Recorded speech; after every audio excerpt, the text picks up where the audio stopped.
잘 오셨습니다. 감사합니다. 여러분 모두에게 우리 주님의 크신 은혜와 평강이 함께 하시기를 예수 그리스도의 이름으로 축원합니다. 우리 함께 인사하겠습니다. 주님의 이름으로 사랑하고 축복합니다. 우리 전우자와 성도들과 인사하겠습니다. 주님의 이름으로 사랑하고 축복합니다. 어제는 81주년 광복절이었습니다. 우리 민족이 36년간 어두운 일제강점기를 벗어나 빛을 되찾은 날이었습니다. 사실 그 당시 조선의 독립은 불가능하다는 것이 정설이었습니다. 조선의 독립을 꿈꾸는 것은 너무나도 약한 나라 조선으로서 무모하고 또 그 약한 나라가 할 수 없는 일이라 여겨졌습니다. 그러나 독립군들의 작고 보잘것없어 보이던 투쟁이 쉬지 않았습니다. 전국에서 이름 없는 성도들의 눈물 어린 기도가 새벽마다 끊이지 않았습니다. 그렇게 작고 간절한 마음들이 전국 곳곳에서 모아졌습니다. 그러는 사이에 일본은 제국주의 야망을 키워갔습니다. 세계 제2차 세계대전으로 전쟁을 확산시켰습니다. 미국 군대의 강력한 폭탄이 투하되었습니다. 비롯한 이 유언의 움직임 속에서 상상도 못하던 일이 일어납니다. 마침내 1945년 8월 15일 사람의 생각으로는 생각하지도 못했던 광복이라는 놀라운 기적이 일어난 것입니다. 대한민국의 광복은 작은 노력들이 쌓아올린 기적이었습니다.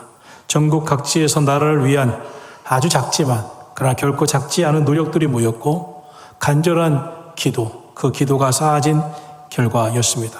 정말 대한민국의 독립을 위해서 희생하신 선조들의 노고에 감사를 드립니다. 그리고 지금 이 좋은 시대를 살고 있음에 또한 감사를 드립니다. 오늘 우리가 함께 읽은 이 마가복음 5장에는 36년간의 식민지 지배만큼이나 절망적인 12년의 세월을 보낸 한 여인의 이야기를 전해주고 있습니다. 여인은 12년 동안 혈루증이라고 하는 절망적인 질병으로 고통을 당했습니다. 이 혈루증은 피가 계속해서 유출되는 참 비정상적인 그런 질병입니다. 예수님 당시는 이 혈루증을 나병과 같이 취급했습니다. 사람들과 접촉을 금지시켰습니다. 부정한 질병으로 여겼습니다. 그래서 이 병은 병 자체로도 참 고통스럽지만 무엇보다 가족 공동체와 떨어져야 하는, 격리되어 살아가야 하는 참 고독한 병이었습니다. 더군다나 유대 공동체 안에는 종교적인 그런 활동이 아주 왕성했는데 종교적인 활동에도 그가 격리되어 참여시키지 않았습니다. 그래서 본문 26절을 보면 많은 의사에게 많은 괴로움을 받았고 가진 것도 다 허비하였으되 아무 효험이 없이 도리어 더 중하였던 차에라고 말씀하였습니다. 그녀는 자신의 병이 낫기 위해서 많은 노력을 했던 것 같습니다. 그 분야의 유명한 의사와 병원을 찾아다녔을 것입니다. 그런데 오히려 성경은 많은 의사에게 많은 괴로움을 받았다고 했습니다. 돈을 허비했어도 치료만 받고 몸이 나아졌으면 얼마나 좋겠습니까? 그런데 돈은 돈대로 허비되었고 몸은 더 악화되었고 모든 것이 다 힘들어진 상황이었습니다. 본문에서 강조하는 것은 그 시대의 의학적인 수준, 의사들의 실력이 낮았다는 것을 이야기하고 있는 것이 아닙니다. 초점은 그녀가 겪었던 그 마음의 절망이 얼마나 컸을까? 그녀의 절망적인 상태를 이야기하고 있습니다. 살다 보면 이런 절망적인 상황에 우리가 처해지는 데가 있습니다. 어떤 방법으로도 해결이 안 되는, 아무리 애써도 돈을 써도 안 되는 그런 상황에 처할 때가 있습니다. 바로 이 여인이 그런 상황이었습니다. 그런데 바로 그때 이 여인에게 예수의 소문이 들려옵니다. 그 당시는 예수님에 대한 소문이 퍼져 나가고 있던 때였습니다. 이에 혈루증 여인이 그 소문을 듣고 소망을 품습니다. 예수님을 만나고자 달려옵니다. 본문 12절은 예수의 소문을 듣고 무리 가운데 끼어 뒤로 와서 예수의 옷에 손을 대었다, 이렇게 말씀하고 있습니다. 혈루증 여인이 예수님을 만나러 달려왔지만 많은 무리가 있었고 그 무리 가운데 끼어 들어와야 했다고 성경은 말씀하고 있습니다. 예수님 주변에 이미 많은 사람들이 무리지어 있었다는 것입니다. 더군다나 여인은 12년이나 자그마치 병을 앓고 있었습니다. 얼마나 힘들었겠습니까? 여인이 예수님을 큰 소리로 예수님! 라고 부르면서 나를 도와주십시오 하면서 왔으면 얼마나 좋겠어요. 그러나 그만한 용기가 없었습니다. 이 여인이 할 수 있는 것은 어떻게든지 예수님 근처까지 가서 사람들 몰래 예수님 근처까지 가서 살짝이라도 예수님 옷이라도 붙잡아 봤으면, 예수님의 옷자락이라도 한번 잡아봤으면 하는 마음이었습니다. 그렇게 여인은 힘들게 그 사람들 무리 속을 파고 들어 가까이 오기 시작했습니다. 그리고 마침내 뒤로 와서 예수님의 옷자락을 붙잡습니다. 성경에 이 복음서 말씀에는 정말 많은 치유 사건이 나오고 있습니다. 그런데 예수님을 만나 치유받은 사건들을 보면 먼저 주님 만나는 것으로 시작이 됩니다. 주님을 만난 사람들이 아주 간절한 마음으로 간구합니다. 그때 주님은 직접 그 환부를 만져주시고 안수해 주시고 치유해 주십니다. 때론 주님의 안수 기도가 임합니다. 때론 특별한 방법으로 그를 고쳐주십니다. 그런데 모든 것은 대면함으로 시작됩니다. 그런데 본문은 다릅니다. 주님은 직접 만나지 않았습니다. 아니, 이 여인이 예수님 뒤로 와 있는지도 몰랐습니다. 예수님의 의사와 전혀 상관없이 그 여인은 조용히 은밀히 예수님 뒤로 와서 말씀도 못 드리고 살짝 옷을 붙잡은 것뿐이었습니다. 그런데 기적이 일어났습니다. 여기서 여인이 드러낸 믿음은 참 크고 대단한 믿음이 아닙니다. 그녀는 주님 앞에 담대히 나서서 나 좀 고쳐주세요 할 용기도 없었습니다. 그럴 형편도 아니었습니다. 이 혈루증은 사람들에게서 만약 이 많은 무리 가운데 끼어 들어왔다, 이 여인은 내쳐야 합니다. 어떤 사람은 돌로 쳐 죽일 수도 있습니다. 그러므로 사람들 그 틈을 끼어 들어오는 때에 자신 있게 나와서 외치지도 못했습니다. 소경 바디메오처럼 다윗의 자손 예수여 나를 불쌍히 여기소서 내 눈을 뜨게 하소서 외치지도 못했습니다.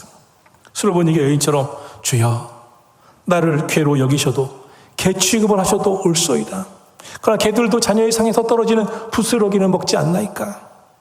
담대하게 그 믿음을 드러내면서 간구하지도 못했습니다. 그저 뒤에서 조용히 은밀히 예수님의 옷자락을 살짝 붙잡았을 뿐입니다. 어떻게 보면 굉장히 소극적인 여인입니다. 아주 작은 믿음이라고 말해도 그 믿음을 그렇게 폄하해도 말할 것이 없습니다. 그런데 역사가 일어났습니다. 주님은 그것을 믿음으로 여겨주셨습니다. 옷을 붙잡았다는 것에서 정말 중요한 것은 믿음입니다. 믿음으로 붙잡았다는 것입니다. 내가 예수님의 옷에만 손을 대어도 나을 것이라고 하는 믿음이 있었다는 것입니다.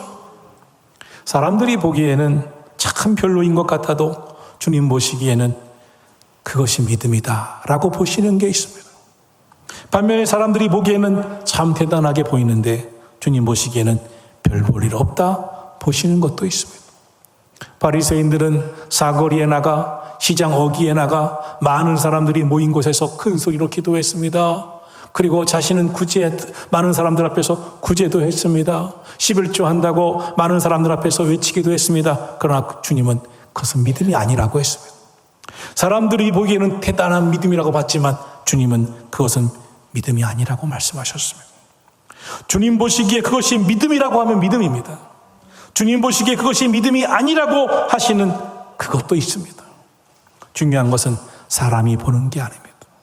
주님이 어떻게 보시는가, 어떻게 느끼시는가 하는 데 있습니다. 우리가 믿음이라고 여기는 것은 보이는 겉모습일 것입니다. 사람은 외모를 봅니다. 그러나 주님은 우리의 중심을 보십니다. 중요한 것은 중심에 하나님을 믿는 믿음이 있느냐 없느냐 하는 것입니다. 여인이 가졌던 그 믿음은 간절함이었습니다. 간절함이 전부였습니다. 하지만 하나님께서는 거대하고 완벽한 믿음만을 사용하시는 게 아닙니다. 겨자씨 하나일 만한 작은 믿음일지라도 그 믿음이 온 우주를 창조하시고 관장하시는 예수 그리스도를 온전히 향할 때 놀라운 기적이 일어나는 줄로 믿습니다. 오늘 이 시간 작은 믿음이지만 그 작은 믿음이 어떻게 기적으로 연결되었는지를 오늘 말씀을 통해서 하나님이 우리에게 말씀하시고자 하시는 그 뜻을 찾고자 합니다. 이 시간 저와 여러분도 작은 믿음일지라도 그 작은 믿음을 통해서 주시는 기적과 같은 하나님의 은혜와 복을 경험하게 되시기를 예수 그리스도 이름으로 축원합니다. 첫째로 작은 믿음이지만 예수님께 소망을 품었더니 기적이 일어났습니다. 마가복음 5장 28절입니다. 다 같이 보겠습니다. 이는 내가 그의 옷에만 손을 대어도 구원을 받으리라 생각함일러라. 여인은 12년 동안 세상을 향하여 품었던 모든 소망이 꺾인 상태였습니다. 사람을 의지해 봤습니다. 물질을 의지해 봤습니다. 세월의 기대도 걸어봤습니다. 그러나 돌아온 것은 깊은 상처였습니다. 큰 절망이었습니다. 세상은 우리를 실망시킵니다. 그러나 예수님은 우리를 결코 버리지 아니하십니다. 여인은 예수의 소문을 듣고 예수님께 소망을 품기 시작했습니다. 세상의 소망이 다 끊어진 바로 그 자리에서 여인은 예수님은 나의 유일한 구원자, 예수님은 나의 유일한 구원자시야 하는 믿음을 가졌습니다.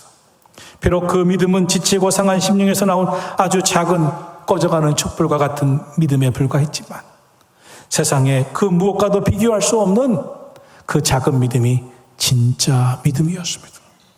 사랑하는 성도 여러분, 삶의 깊은 수렁에서 모든 소망이 끊어졌다고 느껴질 때가 있다면 작은 믿음이라도 주님의 말씀에 소망을 품고 간절히 기도하시기를 주의 이름으로 축복합니다. 예수님께서는 천국을 모든 씨앗보다 아주 작은 겨자씨 하나에 비유하셨습니다. 참 보이지도 않을 만큼 작은 겨자씨 하나. 그 겨자씨 하나이지만 땅에 심겨진다면 심을 때 본 그 작은 씨앗은 상상할 수도 없는 큰 나무가 되어 자라갑니다. 그래서 많은 새들이 와서 깃들이는 너무나 큰 나무가 되죠. 작은 믿음이지만 믿음은 이런 역사를 일으킵니다. 소망이 됩니다. 소망은 기적이 되는 줄로 믿습니다. 혈루증 여인의 믿음도 완벽하거나 거창한 믿음은 그 큰 믿음은 아니었습니다.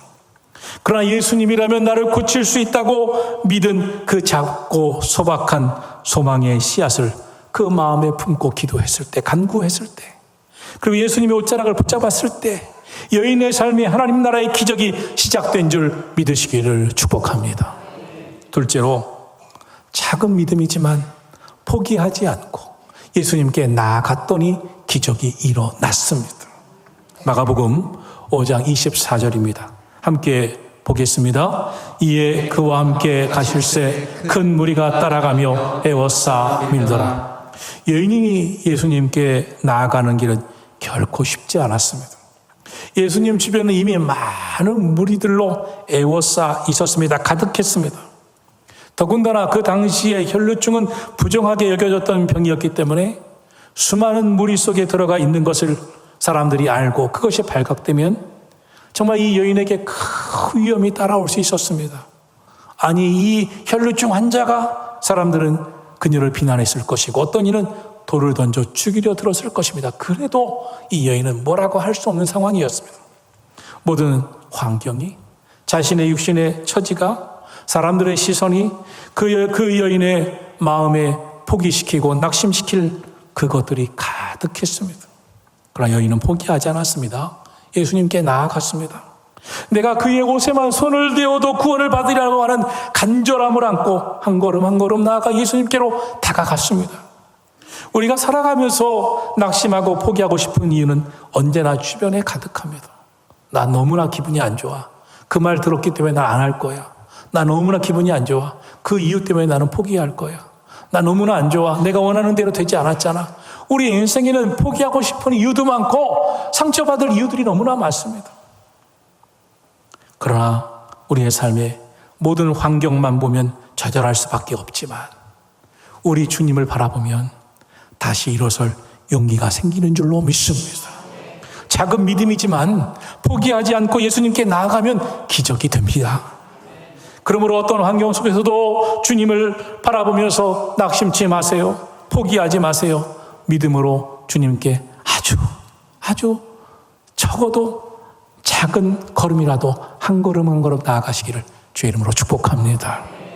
토마스 에디슨이 전구를 발명할 때 전구 속에 오래 탈 수 있는 필라멘트 재료를 찾기 위해 무려 6,000가지 넘는 재료를 반복하며 실험했다고 하면, 그런데 계속 실패합니다. 주변의 사람들이 이 실패의 연속인 이 일을 왜 하느냐, 왜 포기하지 않느냐라고 말합니다. 근데 에디슨이 이렇게 말했대죠. 나는 실패한 게 아니다. 전구가 켜지지 않는 6,000가지의 원인을 발견했을 뿐이다. 그러면서 포기하지 않고 이 필라멘트 재료를 발견할 때까지 나아가 결국 해냈다는 것이죠. 4명의 친구들이 있었습니다. 이 친구에게는 아주 중풍병으로 꼼짝 달싹 못하는 친구 하나가 있었습니다. 이 4명의 친구가 그 친구를 바라보면서 안타까웠습니다. 더군다나 이 4명의 친구는 예수의 소문을 들었습니다. 그래서 그 친구를 위해 침상째 각 4군데에서 서로 메고 예수님께 나아갔습니다. 예수님께 나왔는데 그때 예수님이 계신 그곳에는 그 문 안팎으로 많은 사람들이 인산인해를 이루고 있었습니다. 결국 문 안으로 들어갈 겨를이 없었습니다. 이 4명의 친구는 오늘은 사람이 너무 많으니까 다음에 오자 하고 포기하지 않았습니다. 오히려 기발한 아이디어를 냅니다. 지붕으로 올라갑니다. 지붕을 뜯습니다. 그리고 지붕에서 침상체에 내립니다. 집안에서 말씀을 증거하시던 예수님이 갑자기 지붕이 열리더니 침상체에 한 사람이 내려오는, 한 중풍병자가 내려오는 것을 봅니다. 그때 예수님이 이렇게 말씀하십니다.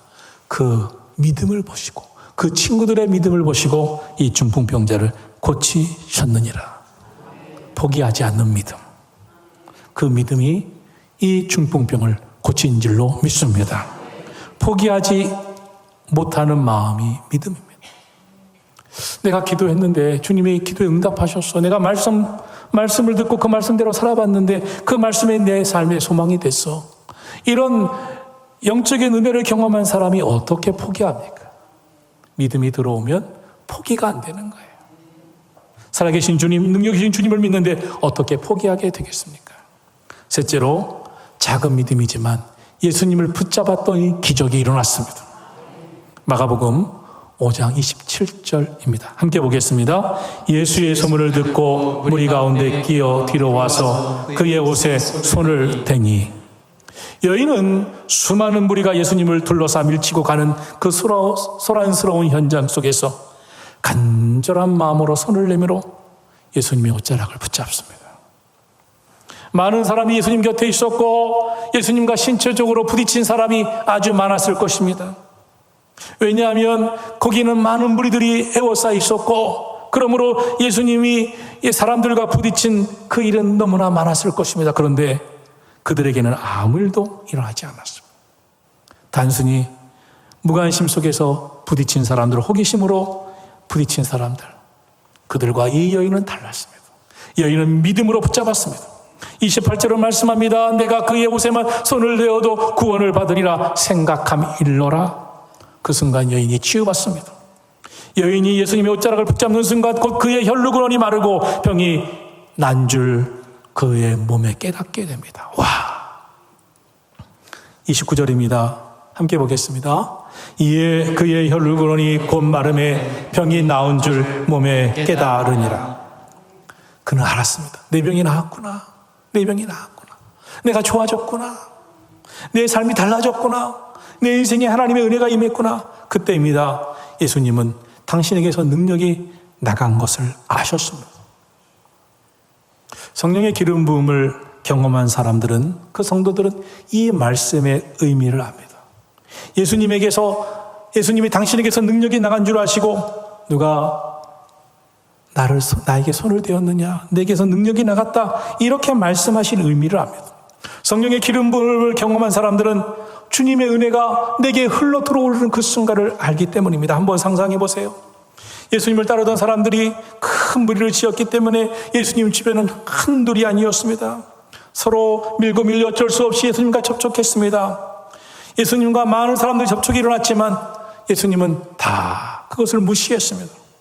그런데 그때 예수님에게 특별한 예수님의 은혜가 흘러 들어갔습니다. 모든 사람에게 아니라 어떤 한 사람에게, 믿음으로 예수님의 옷자락을 붙잡은 사람에게 주님의 은혜가 흘러 들어갔습니다.